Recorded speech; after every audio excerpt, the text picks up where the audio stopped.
ఇవాళ ఆడపడుచులు ఏదైతే భర్తను చంపుతున్నారు, అదే విధంగా బిడ్డ తల్లిని చంపుతున్నారు. ఆనాడు ఉండే ఆచారం ఎట్లుండే ఆలు మొగలు కలిసి ఉండి దేశానికి ఒక దిక్సూచి తయారైనరు. మహిళలకు చదువు నేర్పించిండ్రు. తప్పుడు సంస్కారం ఉంటే పొంగడు చచ్చిపోతే ఎంటికలు తీసే ఆచారాన్ని పనిచేసిండ్రు.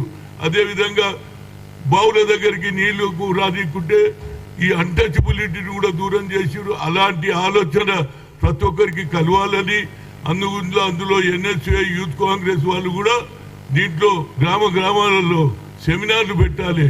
అదేవిధంగా హ్యూమన్ రైట్స్ వాళ్ళని కూడా నేను రిక్వెస్ట్ చేస్తున్నా. నక్సలైట్లను చంపితే మీరు హ్యూమన్ రైట్స్ వాళ్ళు ఎట్లా చంపినట్టున్నారు? ఇదేం వాతావరణం? దీని మీద కూడా హ్యూమన్ రైట్స్ తప్పనిసరిగా స్పందించాలి. వాళ్ళే కాదు, ఇంటలెక్చువల్స్, డాక్టర్స్, ఇంజనీర్స్ అందరు కూడా సమాజంలో జరుగుతున్నటువంటి తప్పుడు దాన్ని మనం మూపు అవ్వాలంటే ప్రజలకు చెప్పే బాధ్యత మన పైన ఉంది. మేము తప్పనిసరిగా అన్ని జిల్లాలలో తిరిగి ఈ చెడు సాంప్రదాయాన్ని, ఒకప్పుడు ఎవరు హరిశ్చంద్రుడు చనిపోతే హరిశ్చంద్రుడు వారు భార్య ఎముడు ఎత్తుకపోతుంటే నా భర్తను కాపాడండి అంటున్నారు. ఇప్పుడు భర్తనే చంపేస్తున్నారు. కనుక ఈ ఆచారం పోవాలంటే తప్పనిసరిగా మనం ఆలోచన చేయాలి. అదేవిధంగా ఆ 18th సెంచరీలో ఆయనకు వచ్చిన ఆలోచన ఇవాళ రాహుల్ గాంధీ గారు ఇంప్లిమెంట్ చేస్తున్నారు. బడుగు బలహీన వర్గాల గురించి సామాజిక న్యాయం జరగాలని మా నాయకుడు కోరుతున్నాడు. కాబట్టి దాన్ని తప్పనిసరిగా మా రాష్ట్రంలో ఇంప్లిమెంట్ చేస్తాం.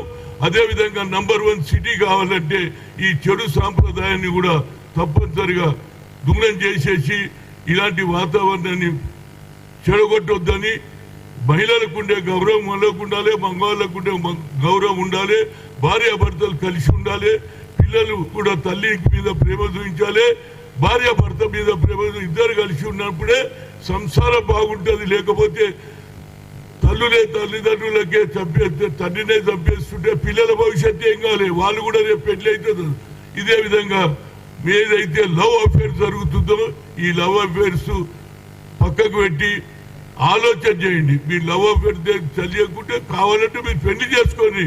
ఎందుకంటే మీకు వచ్చినటువంటి వయసు సరిపోతుంది కాబట్టి కొట్లాడి చేసుకొని కానీ పెళ్లి చేసుకుంటారు.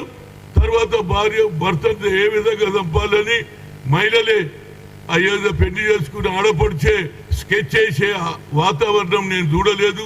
దీని మీద నేను ఏది లేవు, ఇదైతే మన ఏది హైటెక్ సిటీలో ఏదైతే జరుగుతుందో